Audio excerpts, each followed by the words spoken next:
প্রতিদিন ডাক দিয়ে বলে আনা বাইতুদ দুধ।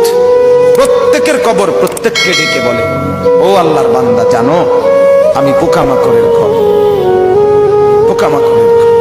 তুমি তো সেই বান্দা যে একটা মশা কানের পাশ দিয়ে উড়ে গেলে তোমার ঘুম বন্ধ হয়ে যায়, চোখ মিলে যায়।